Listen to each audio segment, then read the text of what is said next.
страхотно. Нямаш си представа. Значи, не са един фалшив там, поне това, което аз чух, за разлика от някои други случаи. Искам да кажа, уважаеми слушатели, че не се разбира от само себе си, че хората ще отидат в концертната зала да слушат симфонична музика или камерна музика и класическа музика. Това е един дълъг процес, който наистина трябва да започне от тези години. Не знам дали ви направи впечатление, но децата въобще не пречиха. Те слушаха с невероятно внимание. Аз, понеже в началото стоя някъде отзад в публиката и ги гледам, някои дирижират, други танцуват на столовете, най-маличките си ходят по пътеката, не безпокояват никого.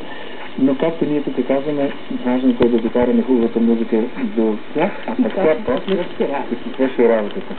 И така този концерт, който аз и Костадинов, първо журналист на филхармонията, разказва много подробно на децата за историята на Вълчварата, отсветени двустопасъците, живописни разшизнатите на почтенски разчица на натурална корна. Тук се стигнем до по-съвременни неща. Минаха и през други стилове, тази ми свири едно танго, което почти го изтанцува диригент с червената шапчица.